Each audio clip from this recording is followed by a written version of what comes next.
Rabbi shrah li sadri wa yassir li amri wahlul 'uqdatam min lisani yafqahu qawli wa saddid lisani wahdi qalbi bihaqqi sayyidina Muhammad.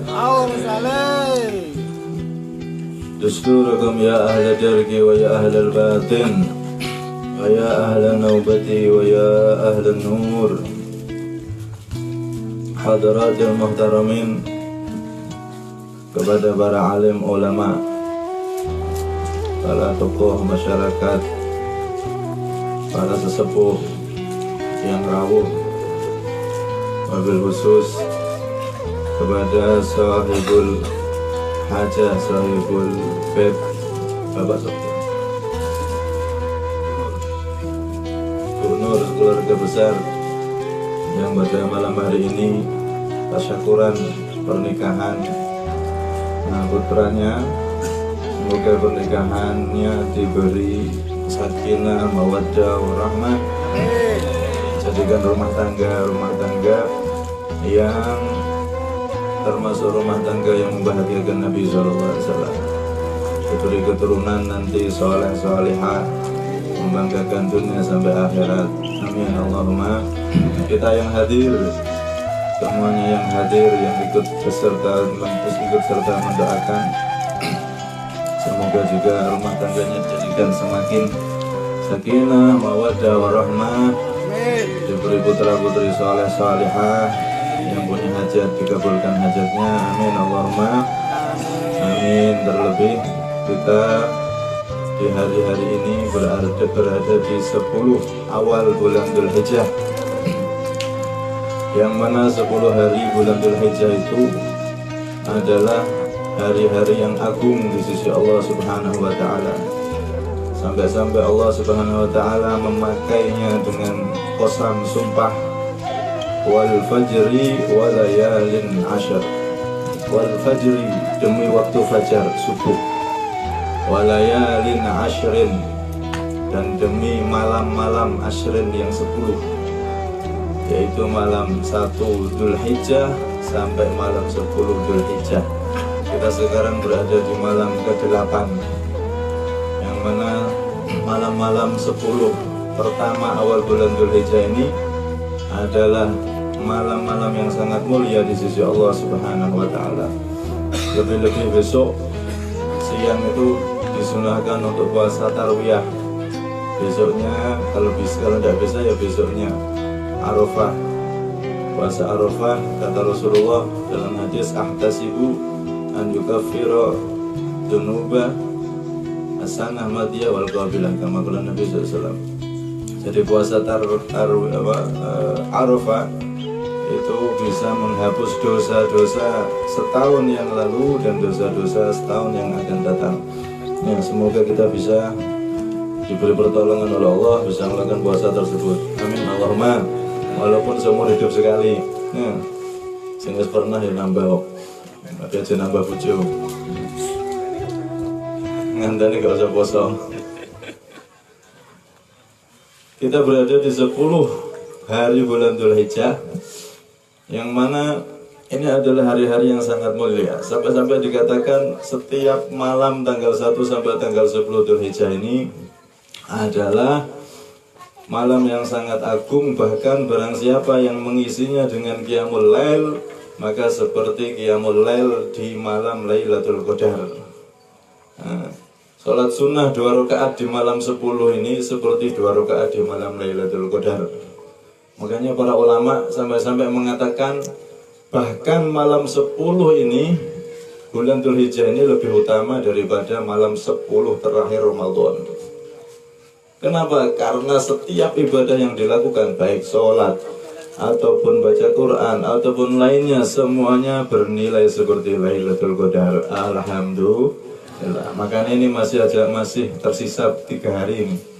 Ini malam ke-8, malam 9, malam 10. Ya. Dan malam ini kita berkumpul seperti ini, berzikir bersama, berkumpul karena Allah. Semoga kita masuk dalam sabda Nabi Muhammad, wajabat mahabbati alal mutahabbina fi wal mutajalisina fi. Wajib cintaku, kata Allah, aku berikan kepada orang-orang yang saling mencintai karena aku, orang yang saling mencintai karena Allah, wal mutajalisina fi, dan orang yang saling duduk bersama karena Allah Subhanahu wa taala, berzikir kepada Allah Subhanahu wa taala. Semoga ini termasuk menghidupkan malam-malam 10 Dzulhijjah dan kita tercatat menjadi orang-orang yang mendapatkan fadilahnya Lailatul Qadar walaupun di bulan Ramadan, di luar Ramadan. Amin Allahumma. Ini hadis Rasulullah yang mengatakan bahwasanya orang yang kumpul di majelis yang niatnya itu karena Allah, ya, itu wajib dapat cinta dari Allah Subhanahu wa taala.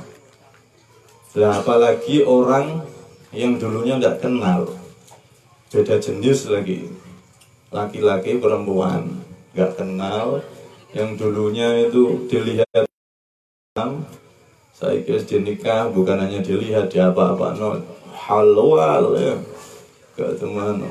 Ini awal-awalnya tidak kenal apa-apa. Ada dua manusia yang berkumpul. Kalau manusia biasa yang tidak punya hubungan apa-apa kumpul dalam satu majelis semacam ini aja bisa dapat cintanya Allah kalau niatnya lillah karena Allah. Nah, apalagi kalau dua orang manusia yang berkumpul seumur hidup, nah, jadi suami istri, tentunya akan lebih yang diberikan oleh Allah Subhanahu wa taala. Nah, karena itu nikah itu harus lillah karena Allah, itu yang paling penting. Kalau orang itu sudah nikah karena Allah, niatnya untuk mencari ridhonya Allah Subhanahu wa taala, maka pahala yang didapat itu bukan hanya cinta dari Allah. Bahkan Rasulullah mengatakan man nakaha lillah wa ankaha lillah istahaqqa wilayatullah. Barang siapa yang menikah niatnya itu karena Allah, mencari ridho Allah, kemudian dia menikahkan karena Allah, dua itu, nikah dan menikahkan karena Allah, istahaqqa wilayatullah, jadi wali Gusti Allah. Cuman sekarang repot zaman akhir, nikah kadang-kadang bukan karena Allah. Naman nakaha lil cantik, nikah karena cantiknya, nikah karena kayanya, nikah karena jabatannya dan lain-lain, bukan karena Allah. Bukan karena agama, bukan karena saya nikah pengen menjaga diri biar tidak jatuh zina, ingin jaga pandangan mata biar tidak lihat yang haram terus. Niat-niat sepasang itu kosong. Orang nikah zaman sekarang tuh kadang-kadang karena pembuktian cinta. Terus pembuktian cinta, bukan karena nikah supaya biar tambah taat, mata saya tambah taat, nah, pikirannya nggak kotor, tambah taat, seluruh tubuhnya mudah taat. Tapi niatnya malah niat-niat yang lain. Nikah karena cantik, nikah karena kaya, nikah karena ini itu. Akhirnya orang yang nikah selain karena Allah itu akan nyesel ketika istrinya sudah nggak cantik lagi, ya. Pas nikah anyar-anyaran kok wayu, putih, kinclong, glowing, meling, ya. Cari lagi. Tapi dia anak siji lho kok jebulan sawu mateng bojoku iki. Ternyata lama-lama kecewa orang nikah karena cantik itu. Begitu juga orang karena kaya, kadang-kadang nanti kecewa, pas jatuh kecewa. Tapi kalau orang nikah karena Allah tidak akan pernah kecewa. Kenapa? Dia tambah bersyukur, alhamdulillah punya partner. Setiap pandangan dapat pahala, setiap kepingin ada setiap kepingin ada tempatnya yang halal, ya. Coba nih belum nikah, ya Allah, kalau mengalami pengalaman lama, enggak nikah kok nyubi gunung wabot, tidak karuan. Tapi kalau orang nikah, ya Allah, nikmat itu. Nah, niatnya lillah itu nikmat tidak karuan.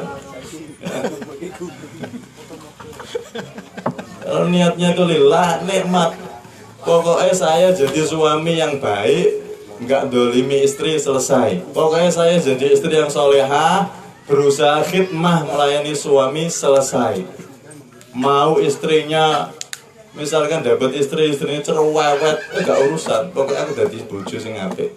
Sebaliknya istrinya ternyata suaminya gualak, enggak urusan, sepenting aku jadi bojo sing apik. Soalnya aku nikah itu hubunganku sama Allah, ibadahku kepada Allah. Bahkan kalau istrinya cerewet, atau yang laki ini kok nggak sesuai dengan harapan akhlak elek, nek so sabar so jadi wali cepet itu. Nah, jadi wali cepet yang diceritakan Habib Assegaf dulu itu. Orang wedok jadi wali. Gak, apa, perempuan nikah dapat laki-laki kurang ajar, kurang mabuk, tapi dia sabar melayani suaminya. Jadi perantau soleh, istri soleha. Suaminya tukang mabuk judi, ya Allah mati, jasadnya utuh. Ada orang bodoh gak pernah mondok, jadi wali ini Gusti Allah gara-gara itu. Sebaliknya dulu aja wali namanya Bajal Haban, ya sama. Bojone ngamuan tapi sabar gak karuan. Sing wedok ini ngomong, nek tamu nyuguhi aku wae. Langsung moro-moro tekan jero juga. Namen aku ada juga bayar arek ngombe gratisan. Ya tamune tak geleng-geleng. Ki enak bojo model ngene. Tak betah men. Nek betah iso dadi wali, tapi nek ora betah ya setruk ngene. Nek ora betah ya wis. Mboten apa-apa, tapi nek betah iku iso dadi wali. Cuman ya, orang tuh kalau nikah karena Allah, suami karena Allah, bojone, istri juga karena Allah itu enak nanti, klop. Ya, ketika diberi kekayaan, enak, manfaat kekayaannya. Oh, dik, sing sedekahnya piro dik? Oh, ini Mas, enak. Ketika jatuh di bawah, maka saling mendukung sudah apa-apa Mas. Walaupun tidak makan, yang penting kita tetap berdoa. Masuk apa? Hah? Masuk lubang semut aku akan ikut. Enak, mas disatukan niatnya karena Allah untuk mencari ridho Allah itu enak. Suami istri itu nanti mengarungi rumah tangga itu enak.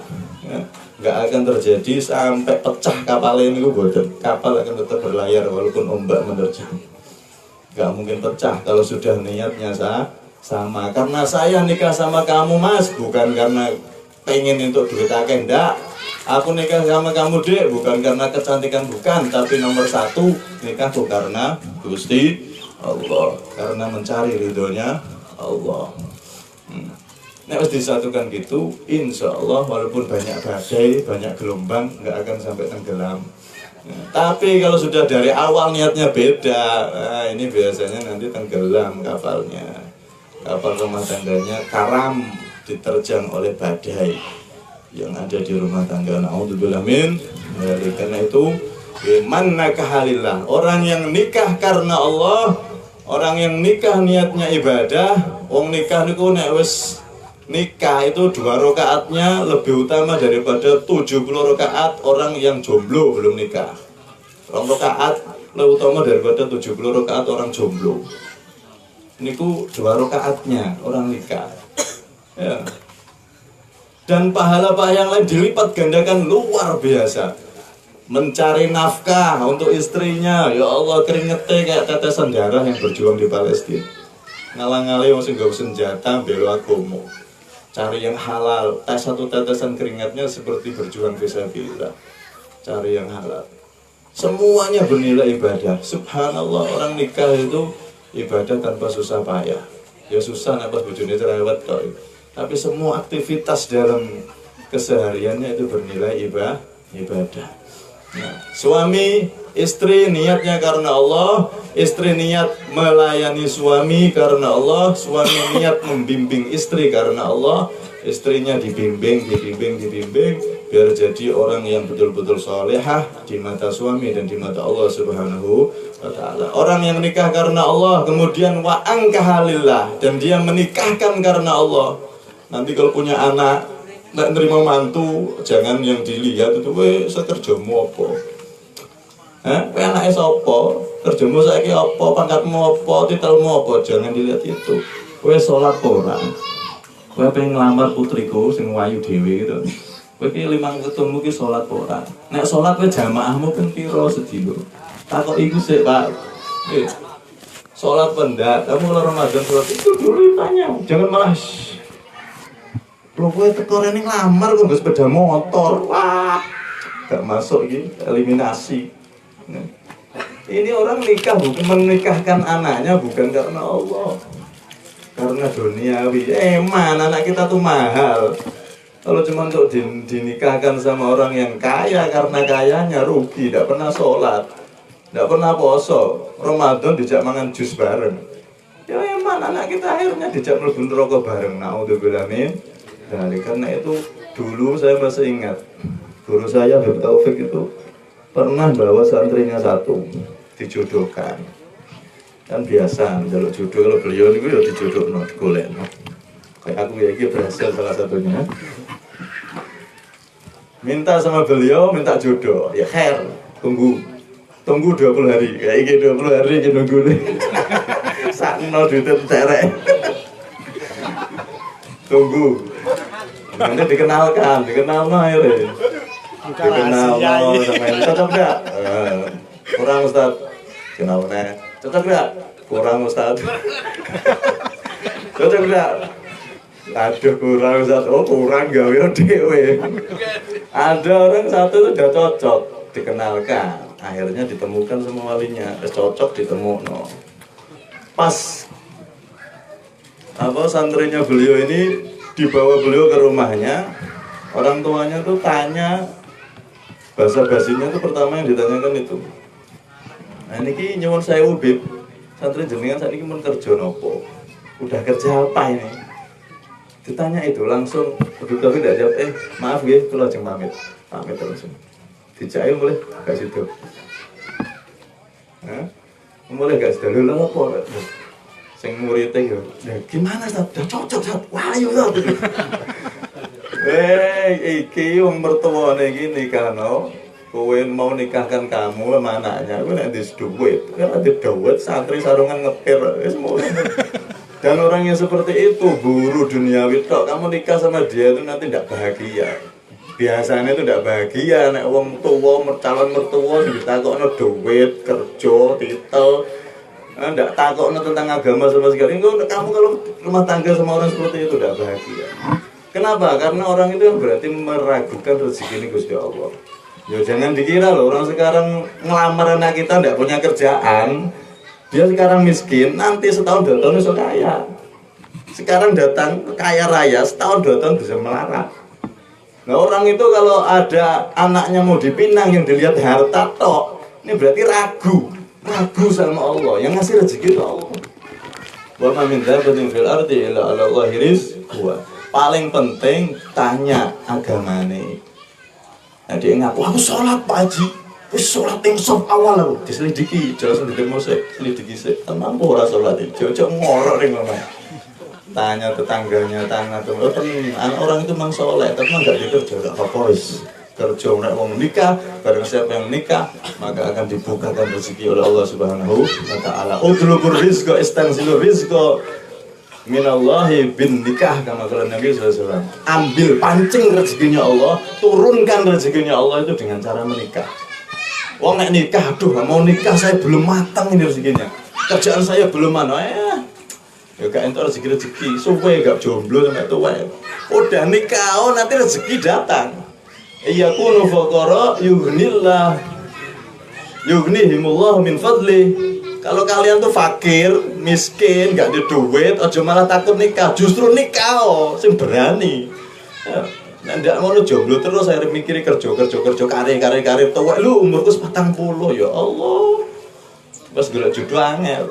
Kata Allah di Al-Qur'an, di hadis Nabi jelas, cari rezeki yang banyak barokah dengan jalan nikah, tapi dengan niatnya itu niat karena Allah Subhanahu wa ta'ala. Barang siapa yang manakahalillah, barang siapa yang menikah karena Allah, wa ankahalillah, dan dia itu menikahkan anaknya, menikahkan orang karena Allah, istahaqqa wilayat Allah, dia pasti dijamin berhak mendapatkan kewalian dari Allah Subhanahu wa ta'ala. Semoga suami istri, siapa sing suami istrinya, moga-moga suami istrinya ini disatukan niatnya karena Allah dan betul-betul rumah tangganya menjadi rumah tangga yang diridhoi oleh Allah, sehingga selamat sakinah mawaddah di dunia dan akhirah.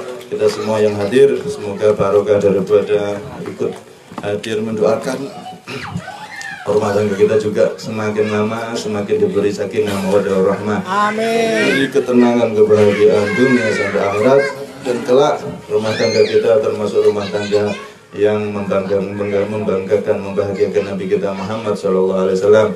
Juga banyak di zaman akhir rumah tangga yang justru rumah tangganya itu menyakiti hati Rasulullah. Rumah tangga yang justru malah menjadi tangisan Nabi Muhammad SAW. Semoga rumah tangga kita karena Allah, rumah tangga suami istri semuanya yang hadir, yang sudah berkeluarga ataupun yang belum, semoga nanti kalau mau menikah dan kita yang sudah menikah betul-betul mulai sekarang niat kita tata, yang udah terlanjur saya niatnya dulu itu karena cinta ya sudah sekarang dirubah, nanti istrinya ditemukan diomongin niat kita karena Allah Subhanahu wa ta'ala, untuk mencari ridha Allah Subhanahu wa ta'ala. Semoga kita termasuk rumah tangga tersebut, amin Allahumma amin. Assalamualaikum warahmatullahi wabarakatuh.